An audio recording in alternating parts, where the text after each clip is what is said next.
Hi, I'm Whitney.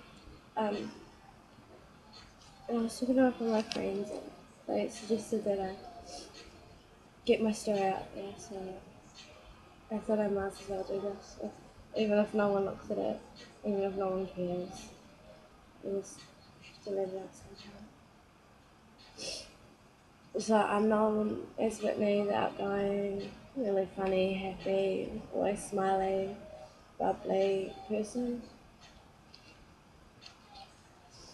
But yeah, I have my story to tell. It's written down, so if I start crying and I can't say a few words, I just read the paper.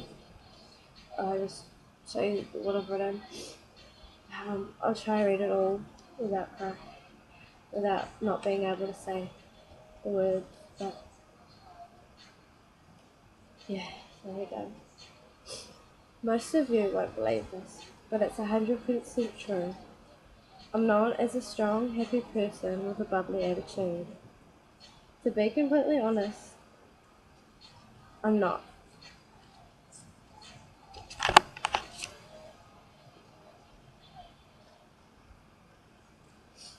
So I was born November the 29th, 1997.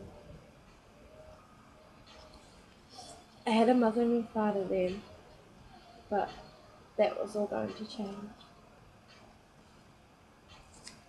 My father started an affair with one of my mother's friends. The affair started the day I was born. I've never met my father, and he hasn't seen me since I was about 9 months old. My mother left with a broken heart. My older sister Tiana tried packing her bags and getting them recovered. My mum couldn't take her, she had to leave her behind with my dad. A year and a half later, my mother gave birth to my brother.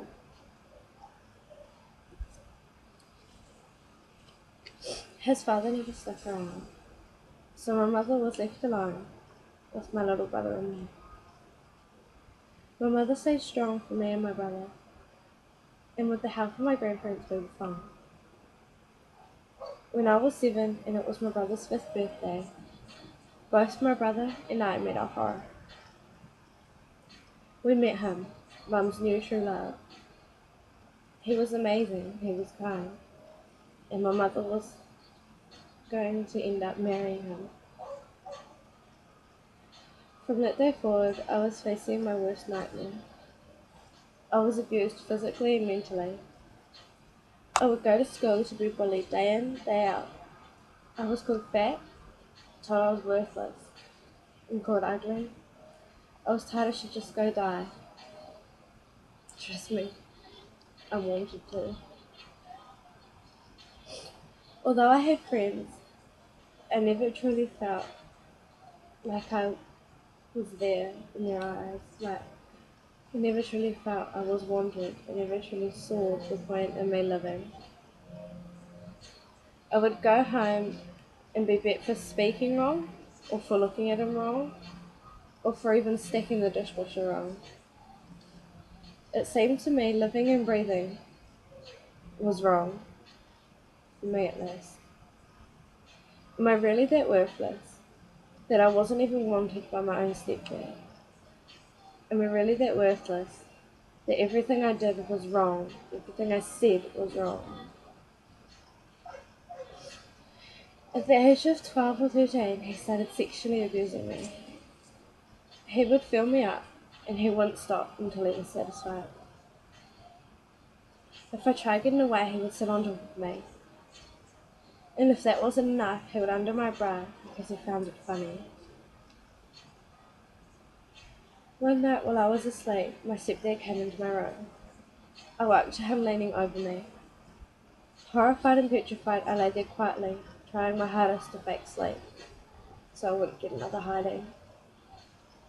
He reached for my bra, but heard my mother coming. He stepped back and acted like he was checking that I was asleep. I can remember my mother telling him to stay out of mine and my brother's room.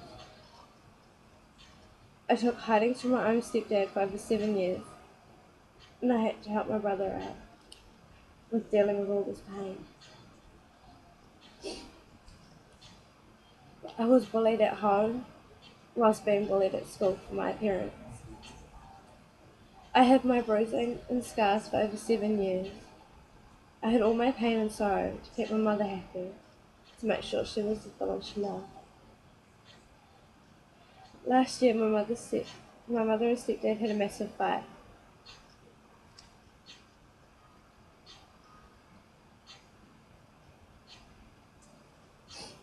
My mother forgave him and stayed by his side.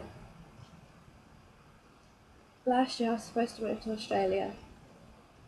I was supposed to move to Sydney with my mother, my brother, and my little sister, as well as my stepdad. 3 days before, my brother and I were supposed to board the plane. I came clean. I was sick of being bullied at school, then going home to be punished, punched, kicked, slapped, felt up, or even told I'm worthless. I told my auntie, and from there, the story just let itself free. My story went from my auntie to my grandfather, to my grandmother, to the cops, to my mother, and to most of my family, and more, I'm sure. Now my story is here for you and many others to hear. There's one more thing I'd like to say though. Self-harming is not the way to go. I know from experience. Scars are left there for the rest of your life. They don't fade and they don't get better. But there's always a way around it. You don't have to stay in the past. So whoever's out there thinking they're alone, or whoever's watching this and feeling alone, you're never alone. There's always others out there. I just want to say, I actually want to apologise to my mum. She's been through so much, and I just haven't really been there for her at times when she needed me. But yeah, I love you, Mum.